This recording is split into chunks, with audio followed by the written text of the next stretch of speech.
Oh, hello. So we're going to be going live with Grecia Perez of Just San Bernardino Collaborative, I believe, in just a second. And Grecia is actually studying her PhD in anthropology at the University of Riverside, UC Riverside. And what else do I have to say? She's the Just SB project coordinator and has some history in working with nonprofits. Before this, she was actually working in Los Angeles with the Community Coalition, and so I see that she's here. I'm just gonna invite her in.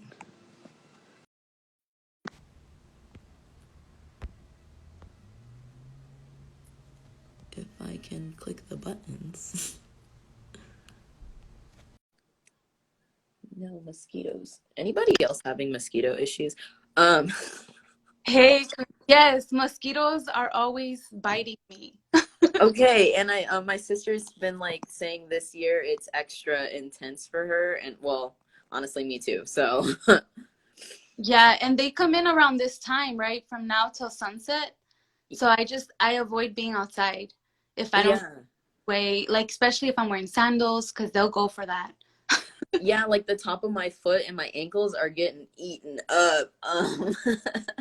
But thank you for being here. I'm glad I'm not the only one going through that. Welcome. Yeah, I was just saying that or trying to mention that you used to work with the Community Coalition. And so, I mean, when to get started, I wanted to know a little bit about your background. Maybe we could start there. Sounds good. Thank you, Quinn, for inviting me. It's an honor to be here. I'm very happy to join this live. So yeah, I've been an organizer, like a student organizer, since I've been an undergraduate student. Mm. After graduating, I did work for Community Coalition for a youth program, a summer program, the Freedom Schools, and they even took us to Knoxville, Tennessee for our training, Really? um, with the Child's Defense Fund. That was a really great opportunity. I learned a lot. And through that, like I made the decision to go into grad school. So I study Mexico, I study Latin America, and I look at citizenship, anti-Blackness, development, the contradictions of development and progress, Yeah. um, environmental justice and environmental racism at UC Riverside in anthropology. So I joined Just SB in February, late February, and I was interested in this collaborative because of their project, right? The project to create an inclusive economy, a community-centered economy in San Bernardino. And Yeah. so I was interested in learning how does that happen and what does that look like, especially because I'm interested in the contradictions of progress. Progress for who, inclusivity for who, and it's been great learning from all the organizations that are part of Justice B. Yeah. So your website does say at the core of your work it's a human-centered economy, and you're mentioning, you want to learn how does that happen and what does it look like. So far, what have you kind of gathered? How does that happen? So it's through engagement with community. Each of the organizations that are part of Justice Be Collaborative have their own unique membership and the unique work that they do. Right. So part of our plan to write a people's plan is to engage with 5,000 residents and learn about what are the current conditions in the region. Yeah. Understand what are the changes that they want to see. What are some of the contributions that they can give. And so it's not just putting a survey on our social media platforms and on our website. Each organization is also like creating events to invite people to fill it out. They're canvassing using the promotora method, and going to houses. And the promotora method Yeah. is comes out of public health. I think it comes out of public health, but using community members, family members to like train them on the work that folks are doing so that they can spread that and not just like share it, but also like collect ideas from the people that they're close to. So it could be people reaching out to their neighbors, to their family members, to people that they're accustomed to be in community with. Yeah. So yeah, everybody's using those methods, and right now we're at that stage where we're getting close to reaching our numbers of the surveys that need to be completed, and we're also doing focus groups and community meetings. But the idea is to invite as many people as possible so that people can give their opinion, contribute their ideas, and we can work together to write the people's plan instead Yeah. of it from an organization or an organizer's perspective.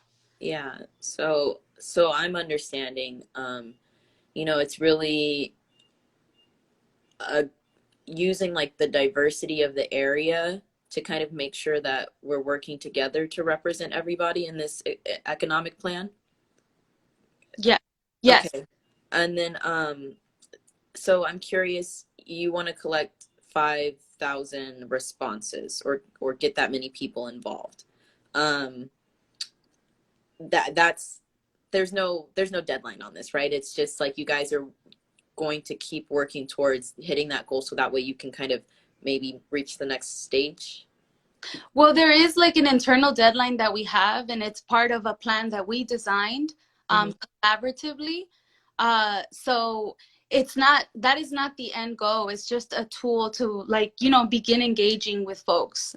There's also the focus groups, and we're identifying people that we want to hear from. And I even think from this live and future lives, we can identify folks that would be interested to Yeah. contribute their ideas. Like I see Lisette 8A says we need to address environmental justice. And Yeah. that's definitely like something that we're concerned with. And we have an organization that's leading the People's Collective for Environmental Justice. They're part of the collaborative as well. So yes, I agree with that. So I think that it's the plan, the strategy, but it is like constantly being reflected upon. Got it. Yeah. And how did you guys can you tell me a bit about sort of who or what started bringing this about? Yeah. Yeah, so I came in when it was already created, and when the collaborative was established. But I am aware of some of the history, and the Inland Empire Community Foundation is the one that got folks together, organizations together, not all nine together first, Yeah. but from those meetings, and I think um, small funding to get folks to work together, contribute their time, and really think through what are we going to do together? What do we want to be in the future? Hmm. And through those meetings, they established like an 8-year plan, um, Okay. and invited more people to be part of it. They applied for the grant, and they received it for the period of 18 months. So it's still ongoing, but it's going through that process of what it regranting. Yeah. But yeah, like that's one of the ways that it got formed. It was through the Inland Empire Community Foundation. So have you guys do you have any more of like focus groups planned coming up, or are there any events like that you're sort of looking forward to? Yes, we have our first event planned for October. We don't have a hard date on it. We just Yeah. know we have it on a Saturday in October, probably not October 30th because it's Yeah. gonna here with celebration of however people celebrate that time, Yeah. but we are thinking of something around that month, Oh, next. awesome. And it would be the first meeting, and so we would share what we're doing, what are we learning from the survey findings. Yeah. um, and then as far as focus groups, each organization is organizing their own focus groups. So it is either through them contacting their members, or also using the survey data, which some people they have the option to leave their name, number, and email, Yeah. it, and reach out to them. So I should keep an eye out for the 9 group, and some of them I'm aware of for sure. Actually, I all of them I'm aware of, but definitely keep an eye out for their like individual feeds and stuff too, and about kind of like trying to see where things are at or how they're getting involved? Yes, yeah. It and like I said, they're all unique. Some of them may use social media more than others. So some may use an email or whatever works better for them contacting their members or Yeah. however their participants. But definitely like we'll share with you once we have more concrete information about the focus group so that you can help spread the word here too. Yeah, totally. I wanted to also ask you, what kind of what sort of success have you seen trying to get the word out then? I think the success that I've been hearing of, because I've been organizing like canvassing training, helping with that collaboratively, but I haven't gone door to door. But what Yeah, I've heard those that do go door to door is like the positive stuff that I hear is that people are excited. really. People are also upset and sharing their concerns, and that's also exciting, right? Because there's passion, there's fire, there's definitely like a need, imagining to see something different, I Yeah. think. And I feel like that has been the something that for me, like it's very meaningful to hear the canvassers, the promotoras share what people are identifying. um as far as like like what I'm seeing in the survey too, like I'm seeing that more than like around 80 something percent of the people believe that everyone deserves affordable, safe, and decent housing. So Yeah. it's really great to see people support that, um, and knowing that that's a big percentage from all the participants that have filled out the survey, and I feel like it just shows that people are ready to support that effort, to Yeah. making housing affordable. Yeah. And like the other thing that has been great in the collaborative is like just talking with people about unpacking terms. So right now that I said affordable housing, I know that that's a term that is easily thrown in a conversation and we all assume that we get what it means. Right. But one of our meetings when we were designing the focus group questions, we got into like a discussion, a deep discussion of how, what is that, Yeah. like unpack that so that it's relatable to everyone, because affordability can mean something different to someone that has a certain income, to Yeah. developers, to politicians, decision makers, as opposed to residents. Yeah. So I think that has been the other important and beautiful about the collaborative, is just learning alongside everyone and feeling uh, productive to have those type of conversations that are deep and that don't always happen. Yeah. Um, it's kind of so Jesse brings up why don't we hear more about an equitable economy and what role does media keep or play in keeping our economy unjust? And like for me, listening to you, it's striking up sort of I I hear residents too talk about affordable housing, and I like that you bring up, well, what does that actually mean? Because thinking about the Carousel Mall, and it's under discussion about what's going to happen. I'm not sure if they've uh, solidified, like determined that they're going to make it affordable housing or what. But from my understanding, when they do create this affordable housing, it actually doesn't end up being affordable for a majority of the residents who need it. So in my experience and understanding, it seems like that is the biggest issue, like communicating with local like politicians or developers is they're not understanding or don't have the data or the words to say, well, actually that's not affordable.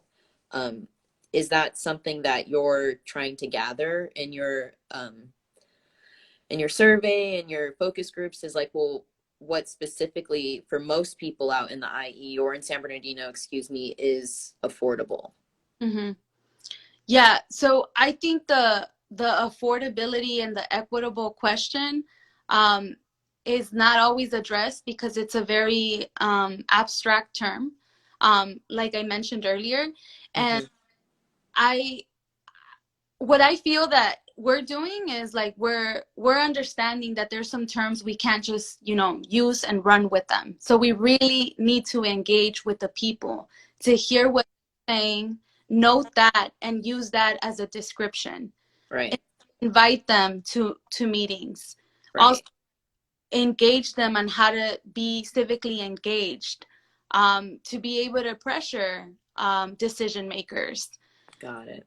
And you brought the Carousel Mall, so I just wanted to say a bit about that. We do have 5 of our coalition organization members that are part of a like another coalition called Something Better for Just San Bernardino, and Oh, they're push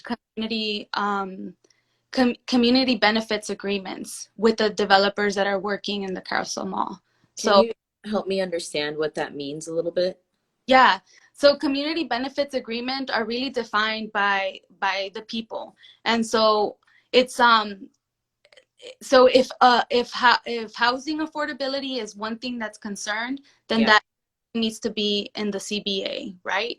Yeah. Um, and that's received through public comment at city meetings, Got it. engaging with community. What is it that they want to see in that CBA?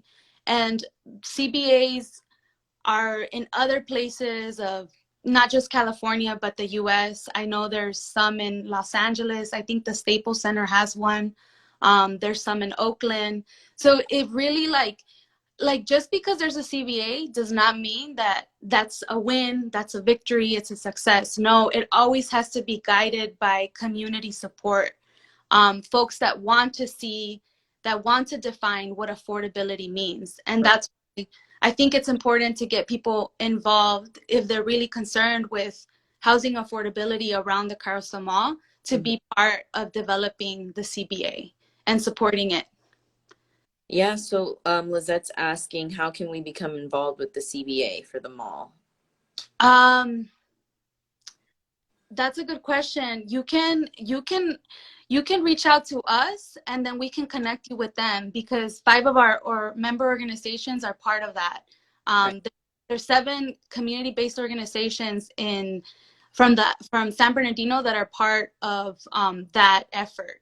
So you can connect with us, Lisette, and we can direct you. We can connect you with the folks that are working that coalition. And this CBA specifically is like that idea was that like that initiative locally was headed by these 5 individuals. It's not like okay, so then who sort of No, it's 7 different community-based organizations, but 5 of those are members of Justice B. oh, got you. Yeah, and they are the ones that've been engaging with developers and um, just, you know, trying to really push the CBA and also make the CBA a thing that people could use in San Bernardino in the IE because Right. it's not introduced here.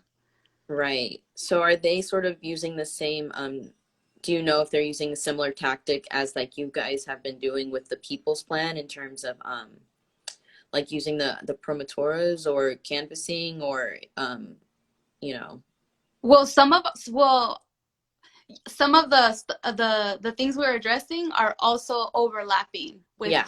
that they're doing. So definitely we're in collaboration, and we are working together. So I think most of what they're doing is kind of creating like the strategies and the plan to move that forward. And once this becomes a conversation in city meetings, and that's when folks can get involved. But I don't want to say too much because I don't sit at that table in Right. I just hear updates. But Yeah. I can definitely I can connect people. We through Justice B we can connect people that want to learn more. Um, is Just SB looking for more people to get involved with the People's Plan? Yes, definitely. Yes. I think so. Our It's not just about, like I said, it's not just about filling out this survey and putting your information there, but that's why it's important to like just put all your info at the end of the survey so that we keep in contact and we can keep you connected to our plans, our, what we're doing next. Um, Yeah. yeah, so I think that's the best way to stay connected. There's also a contact us method, or like button that you can click on our website, and you Yeah. can also there directly.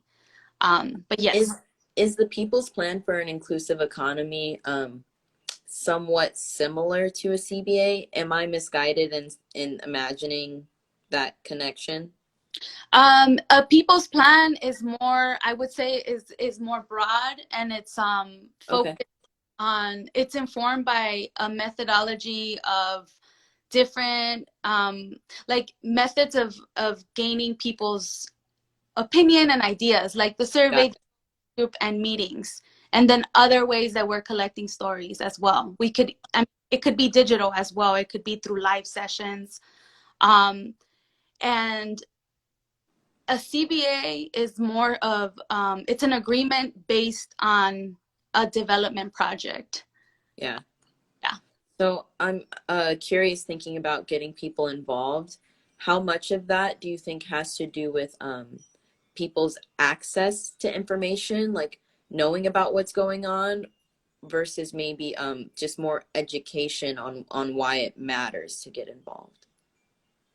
Yeah, I think it's accessibility to information, to media, um, because like I mean, personally, I've noticed that I've switched, like, from, I receive my news a lot through email subscriptions Mhm. to journals and through social media when people share something. But I stopped watching TV years ago. Yeah. I listen to the radio whenever I commute, but since the pandemic, I'm mostly here. So I'll Yeah. listen to radio or to podcasts when I'm like cleaning, doing chores or whatever. But yeah, most of my news I receive it through my email and through social media.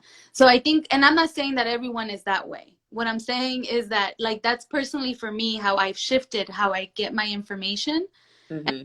I think that because there's so many different platforms, ways that we can get information, that's one thing, right? But it's also like what becomes popular, what becomes pop and disseminated like massively versus other news outlets that are probably, smaller and don't have that many following. I think that plays a big role. Um, So I want to make sure that I'm understanding you. For you, what you're kind of seeing is like for you, it's sort of what topics get decided as more like popular or important compared to others, and kind of like reach. yeah, I think that happens. I think that Yeah. sometimes um, there's news that just becomes more popular and like it's just more attractive to people, and they'll, That, yeah, like a hot button topic or something. yeah, and then that becomes like it could become a distraction for other topics that are really important locally and that probably matter and can, like, you know can influence people to make changes. Yeah.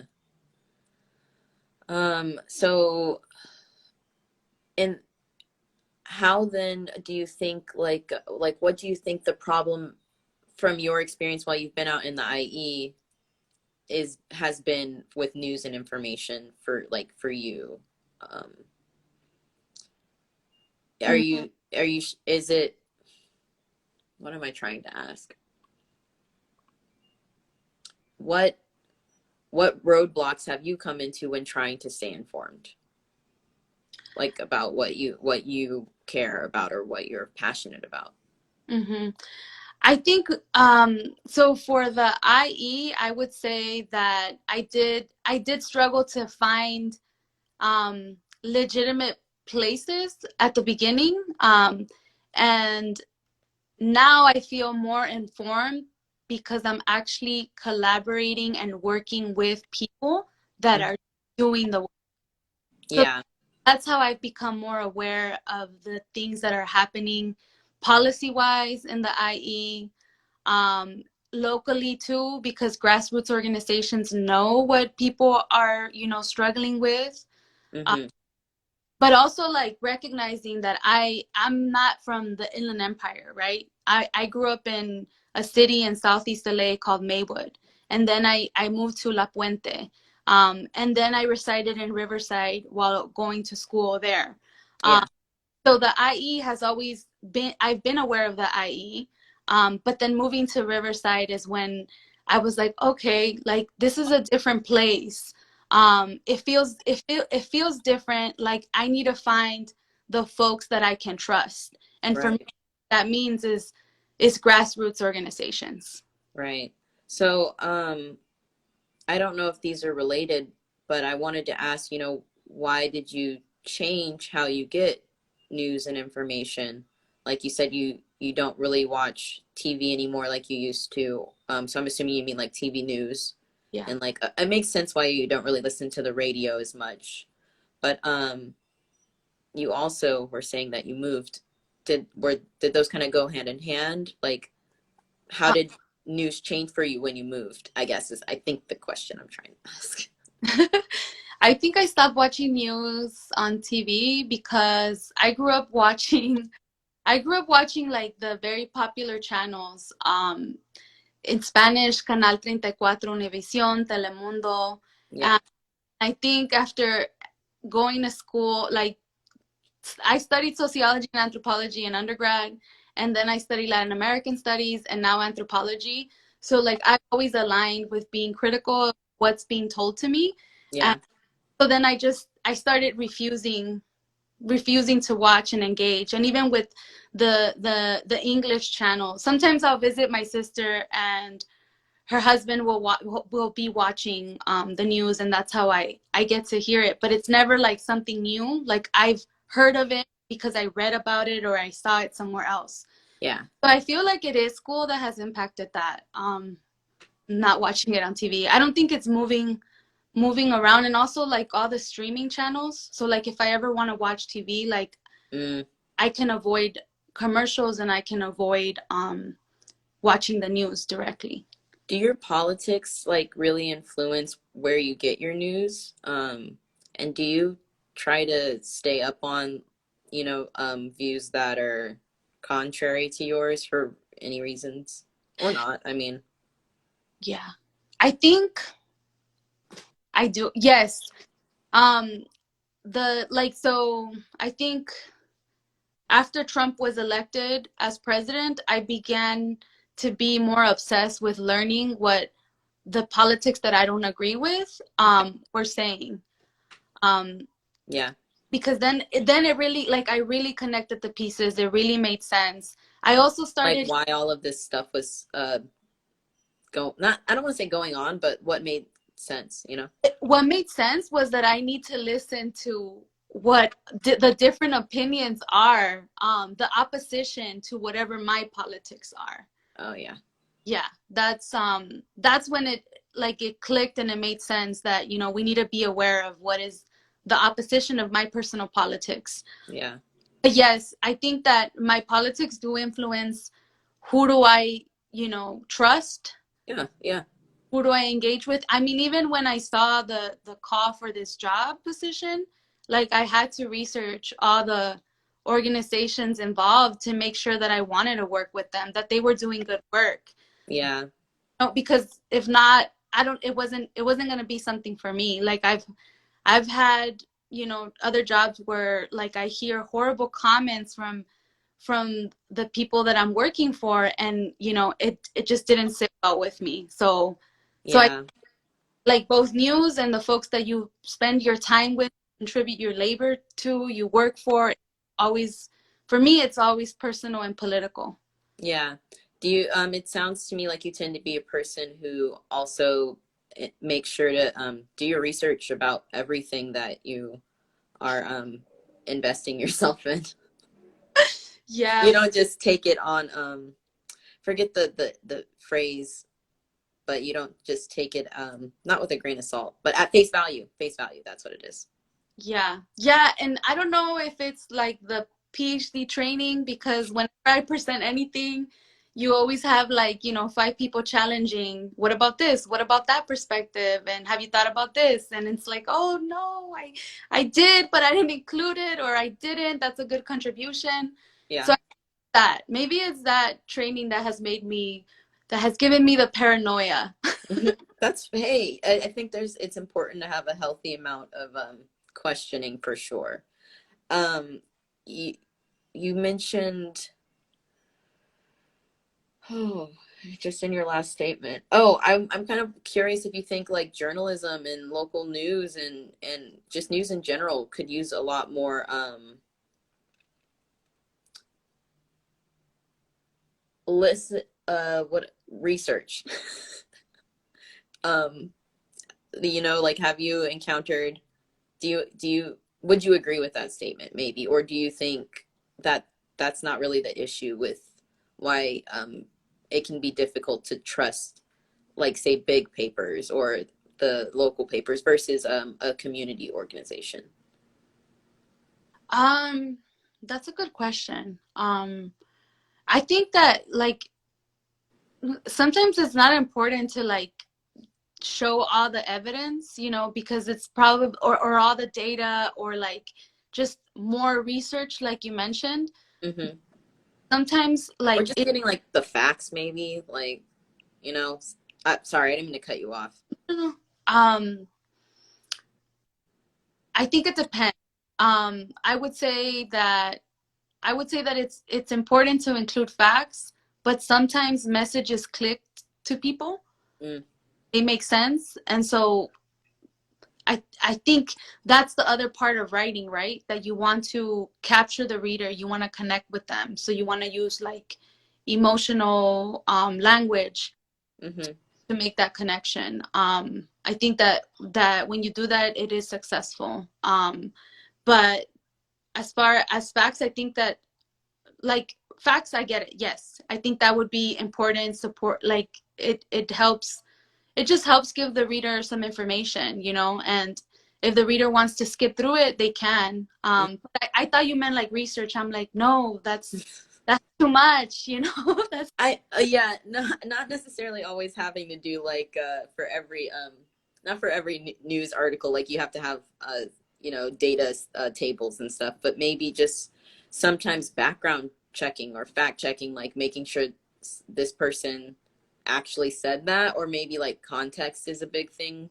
I know, thinking about like hot buzzwords, yeah. sometimes it's, or headlines, like some I've noticed sometimes the news will use a headline to get a reaction, but they won't give all the details, and then now you're telling a story that's kind of framed in in a way that isn't all the way true, or just benefits maybe the popular narrative about a community or a circumstance. Um, and that's not always the case, but that's, I think, kind of where what I was imagining is, you hear about, I don't know, all kinds of things. um, so then, what role do you think that, media and local information sharing plays in getting the word out about the People's Plan? Um, so I was gonna comment on what you mentioned about like buzzwords and headlines, and then just Yeah. running with like whatever it is that you want to lead people with. I think that happens a lot. I think that's a strategy for whoever, whether it's people that whether it's grassroots organizations, or whether it's decision makers and business folks, Yeah. business industry. Like that is a strategy that both sides can take, I feel.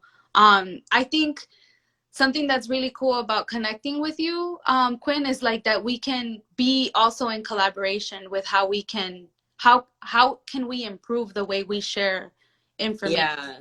Yeah. um I appreciate you saying that, because that is you know, my main goal in working with the Listening Post Collective is like, for me, I see media and news as something that really can, like, we think about access to education and how that is frustratingly gated.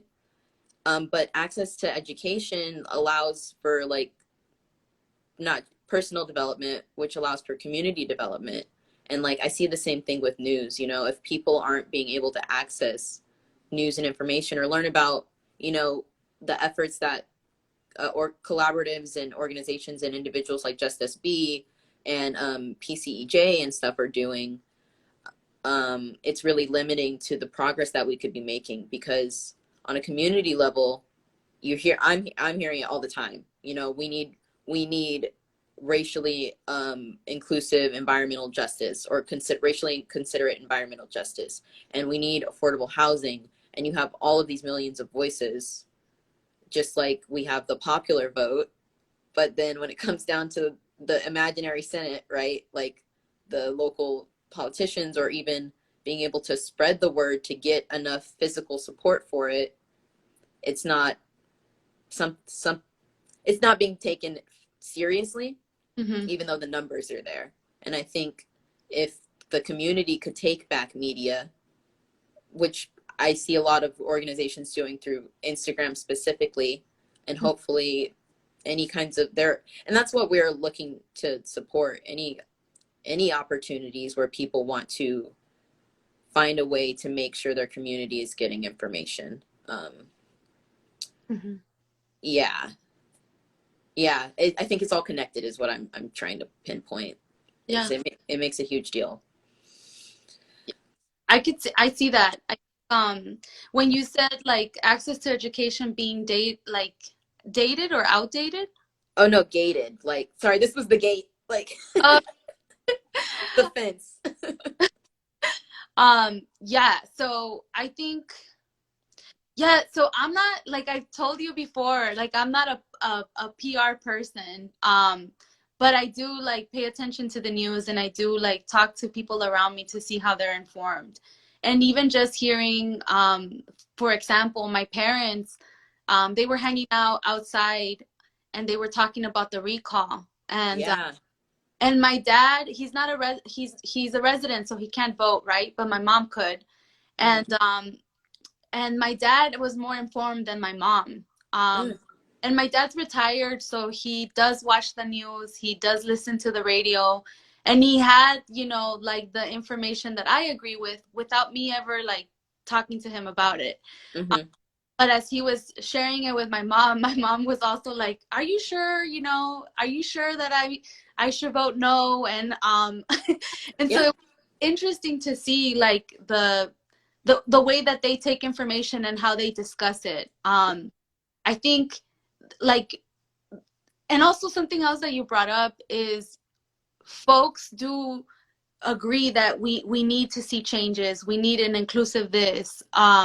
We need to address race in this, and the support is there. And I mean, you saw it a lot in 2020, where everybody wanted to, like, I feel like, and this is something that we also talked about in anthropology department at UCR, Yeah. um, talking about the legibility of Black rage being there in a Like moment. visible.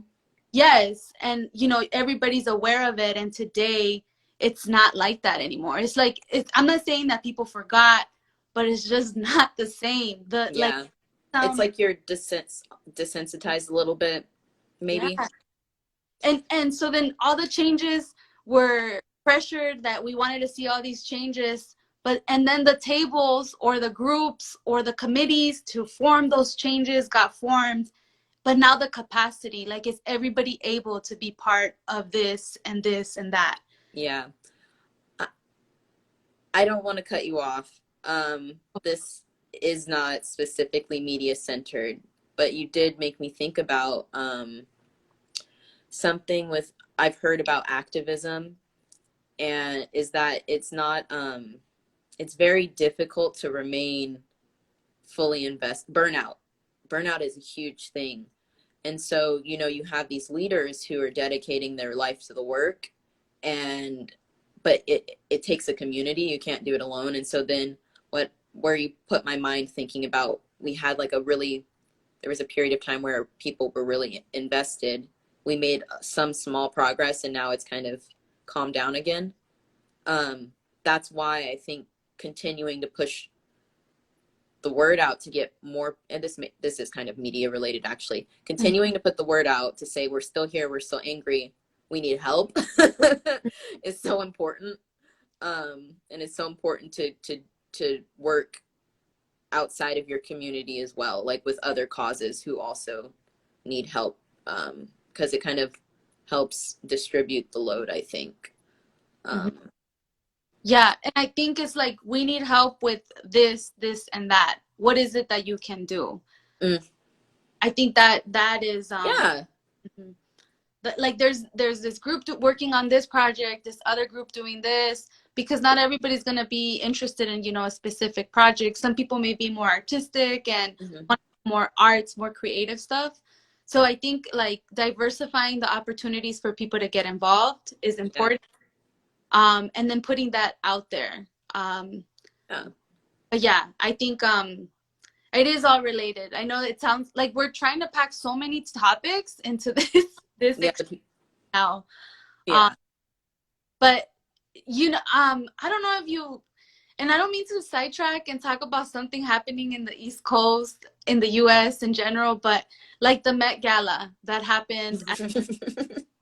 I feel like if it wasn't for certain people that I follow, I wouldn't have known that there was a protest outside of it.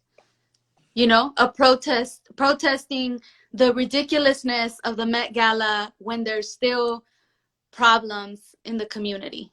Yeah. Who is it that you follow, or like, can you tell me more about that protest? Because that is about information access. Because mine, like, I didn't know the Met Gala was coming up, which, okay. Um, yeah, right. And then I see it, and I thought you were gonna maybe talk about the performative aspects of it. Like the AOC's Tax the Rich dress. Um, Someone else had the patriarchy thing or whatever.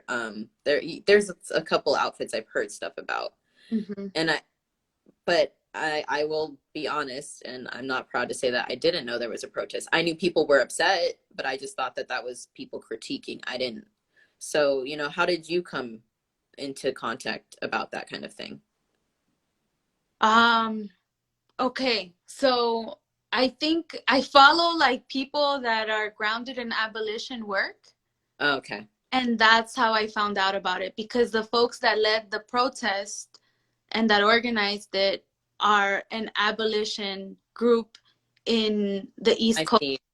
and maybe the Bronx. And I don't remember their name, but how it happened is that I saw one person that I follow who is a queer farmer from Peru, who moved to New Mexico recently and has like a collective farm.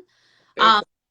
and they shared it, and then I saw that a celebrity shared it as well.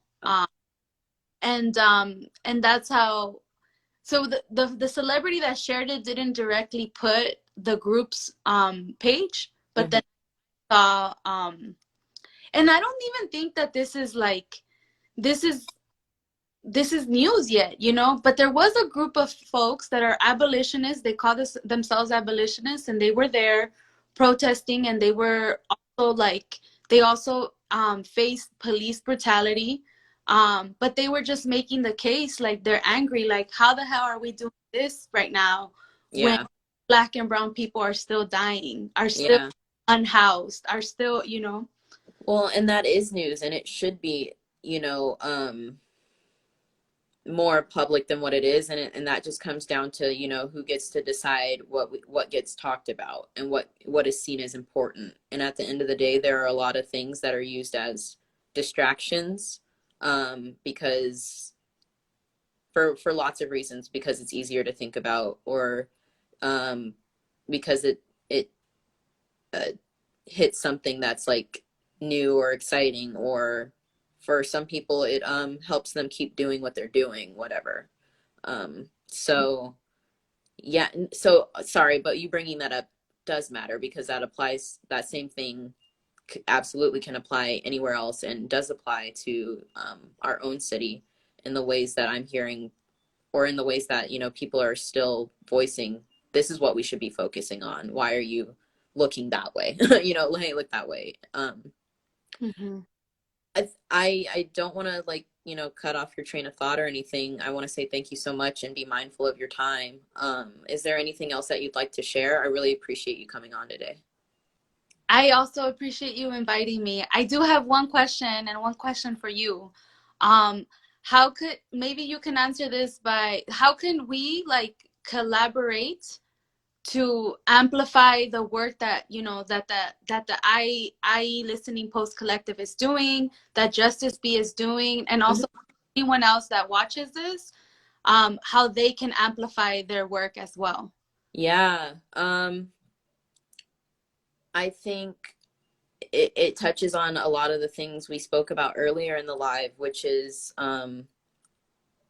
being willing to work together to keep the conversation visible. I think that's why I appreciate, like, being able to do these lives and being able to keep connecting with people and hopefully reconnecting with those people, because um, I think the more it's in your mind, the more it's that way we're not getting distracted, and we're not forgetting about what really matters, for some of us. I also think that being able to support like the people's plan, like actually take it, I've taken the people's plan, just take a moment, fill it out, make sure that you're applying your 2 cents, quote, you know, your voice to efforts that are ultimately trying to uplift everyone in the community, because the more people who are saying I still care, the more body that carries. I I also think that um, these community building events are very helpful. I hope that, you know, they're, I'm still learning about how I can have a more active part.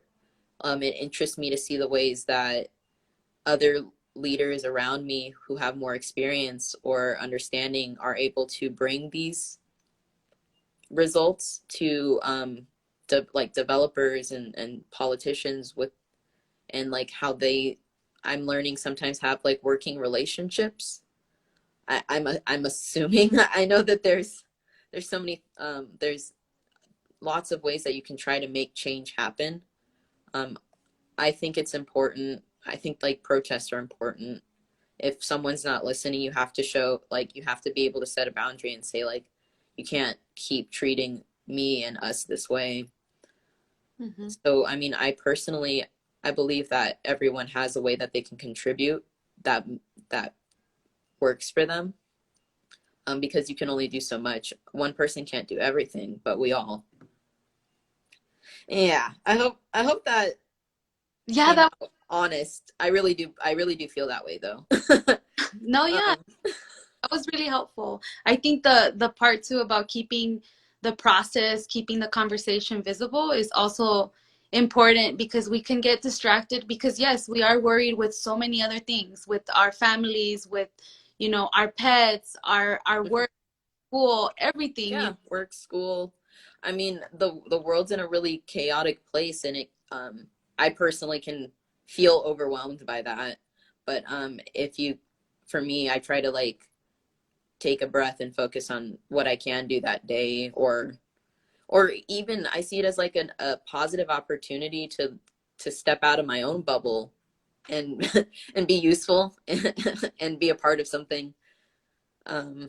so that's where I'm at. I'm, maybe I'll learn some new things.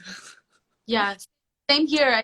I'm learning as well, and I think part of keeping it visible is also like remembering like while we may think that it doesn't affect us now, it will affect us tomorrow, next year, 5 years later, 10 years later, and I think that's where we miss that because we Long live term. in it and we just miss seeing the long term. Yeah, I that's I appreciate you, or that hits with me. I want to remember that more frequently because um yeah, the long term sort of gives you something to work towards and like reframes things, I Yeah. guess. Um, Hopefully I'll be talking to you again soon. I'm sure I will be. I'm excited to see how things go with the People's Plan. I'm really hopeful about this opportunity. Not just for you guys to get your not your numbers, but for you guys to get people involved as soon as possible, and also to be able to say, hey, look, if this is what you need, like to start actually paying attention, or if you need if and I'm saying you as in like developers and leaders, if like this is what you need to be able to have some ideas, Mm-hmm. like because Here, that yeah, here we'll give you the ideas, we've got them, just please come on. it's a form of pressure, you know, and Exactly, holding them accountable. accountability, exactly, I like that a lot. And so with the People's Plan, some the listening post is sort of trying to do a similar-ish thing with community news, which is why we have our request for proposals out, and that's open until October 15th. We're going to be able to support like up to 2 projects, and that could be people who want to get a new project off the ground, or existing projects that are going to be like that are going to benefit the I want to say like the dissemination or distribution of just like civic community media excuse me, um or just aid in making sure that the community is like is healthily informed. It's not necessarily being a new journalistic platform, although that could be something we need, but it could also be like a journalism fund, so that way we can actually support careers for local people to have jobs that are helping inform the community, or a fact checking opportunity like site or opportunity, so that way people are not being misled. It could look like all kinds of things. um, That sounds really exciting. I was looking at that, and I know that somebody brought it up in Justice B. So oh, we were. That's really cool. Thanks for sharing that. yeah. I appreciate your time again. I know I've said that 1,000 times, and I will. Yeah, this was awesome. Everybody, this is Grecia Perez, um, of Justice B. And yeah, please, if you haven't looked into the People's Plan, please do. It's on their website, and look out for other opportunities to get involved with the 9 different groups who are a part of the collective, and with the org itself. I wish you guys a happy Thursday and a great weekend, or a relaxing one. Yes, thank you so much for having us and inviting us and engaging with us. This was really great. I enjoyed talking to you. Thank you. Take care and also have a good day and a good weekend. Yeah, see ya. Bye.